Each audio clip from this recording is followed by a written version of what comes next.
Baik, terima kasih atas kesempatan yang diberikan kepada saya. Kali ini saya akan membahas materi tentang pengukuran kegiatan ekonomi. Adapun topik pembahasan yang akan dibahas yaitu siklus dan aliran pendapatan dalam perekonomian modern. Yang kedua, konsep pendapatan nasional. Yang ketiga, pendekatan-pendekatan dalam menghitung pendapatan nasional. Yang keempat, produk nasional harga berlaku dan harga konstan, serta deflator dan indeks harga.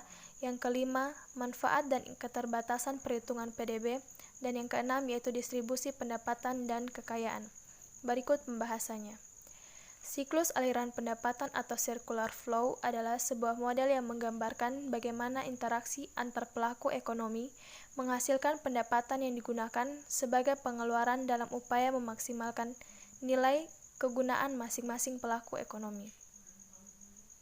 Model siklus aliran pendapatan membagi perekonomian menjadi 4 sektor, yaitu sektor rumah tangga, sektor perusahaan, sektor pemerintah, dan sektor luar negeri.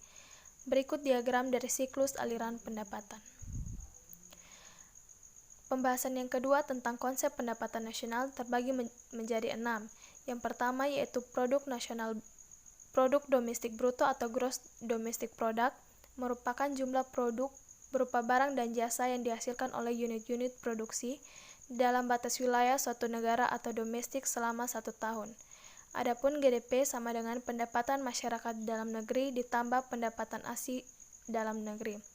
Yang kedua yaitu produk nasional bruto atau gross national product, merupakan nilai produk berupa barang dan jasa yang dihasilkan oleh penduduk suatu negara atau nasional selama 1 tahun, termasuk yang dihasilkan oleh warga negara tersebut yang dihasilkan di luar negeri.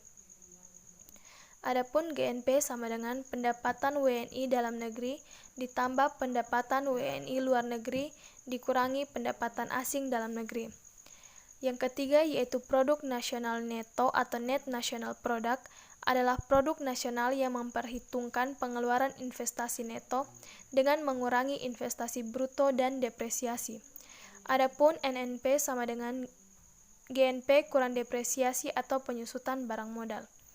Yang keempat yaitu pendapatan nasional neto atau net national income, merupakan pendapatan yang dihitung menurut jumlah belas jasa yang diterima oleh masyarakat sebagai pemilik faktor produksi.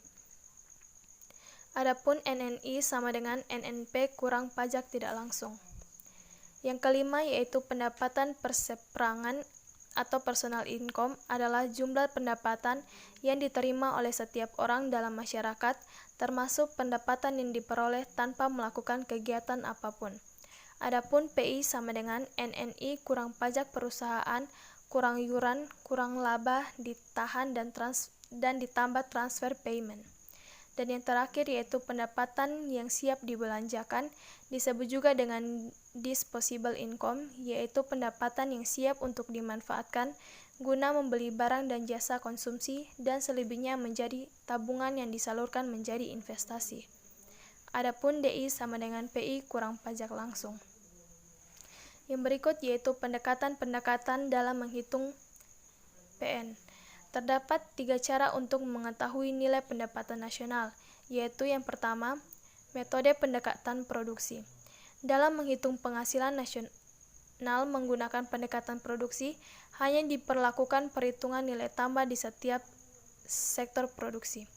Rumusnya yaitu Y sama dengan P1 dikali Q1 ditambah P2 dikali Q2 dan seterusnya.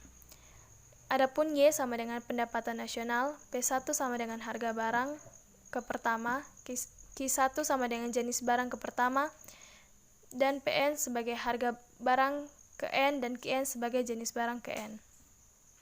Yang kedua yaitu metode pendekatan pendapatan. Pendekatan pendapatan menjumlahkan pendapatan dari berbagai faktor produksi yang menyumbang terhadap proses produksi. Adapun Y sama dengan R ditambah W ditambah I ditambah P. Y sama dengan pendapatan nasional, R sama dengan pendapatan dari upah, gaji, dan lain-lain. W sama dengan pendapatan bersih dari sewa, I sama dengan pendapatan dari bunga, dan P sama dengan pendapatan dari laba perusahaan atau usaha perorangan. Yang ketiga yaitu metode pendekatan pengeluaran. Pendekatan ini dilakukan dengan menjumlahkan seluruh pengeluaran di berbagai sektor ekonomi, termasuk rumah tangga, pemerintah, perusahaan, hingga masyarakat luar negeri dalam satu periode waktu tertentu. Adapun Y sama dengan C ditambah I ditambah G ditambah X kurang M. Y sama dengan pendapatan nasional, C sama dengan konsumsi rumah tangga, I sama dengan investasi, G sama dengan pengeluaran pemerintah, X sama dengan ekspor, dan M sama dengan impor. Yang berikut yaitu produk nasional, harga berlaku dan harga konstan, serta deflator dan indeks harga. PDB atas dasar harga berlaku menggambarkan nilai tambah barang dan jasa yang dihitung menggunakan harga yang berlaku pada setiap tahun. Sedangkan PDB atas dasar harga konstan menunjukkan nilai tambah barang dan jasa tersebut yang dihitung menggunakan harga yang berlaku pada satu tahun tertentu sebagai dasar.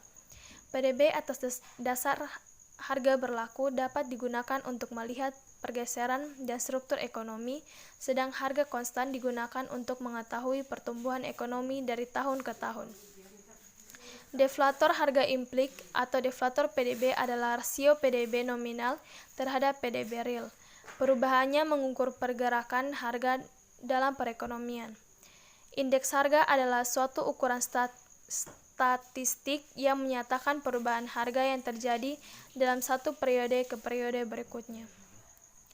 Yang berikut yaitu manfaat dan keterbatasan perhitungan PDB. Manfaat dari perhitungan PDB antara lain dapat mengetahui tingkat kemakmuran suatu negara, dapat membandingkan perekonomian antar negara, dan pemerintah mempunyai landasan untuk merumuskan atau menetapkan kebijakan perekonomian. Adapun keterbatasan dari perhitungan PDB yaitu PDB kurang memberikan gambaran yang lebih rinci tentang kondisi kemakmuran suatu negara dan tidak terlalu memperhatikan aspek distribusi pendapatan. Yang berikut yaitu distribusi pendapatan dan kekayaan. Pendapatan diartikan sebagai suatu aliran atau daya beli yang dihasilkan dari penggunaan sumber daya properti manusia. Menurut Winardi, pendapatan atau income secara teori ekonomi adalah hasil berupa uang atau hasil material lainnya yang dicapai dari penggunaan kekayaan atau jasa-jasa manusia. Sementara kekayaan diartikan oleh Winardi sebagai segala sesuatu yang berguna dan digunakan oleh manusia. Istilah ini juga digunakan dalam arti khusus seperti kekayaan nasional.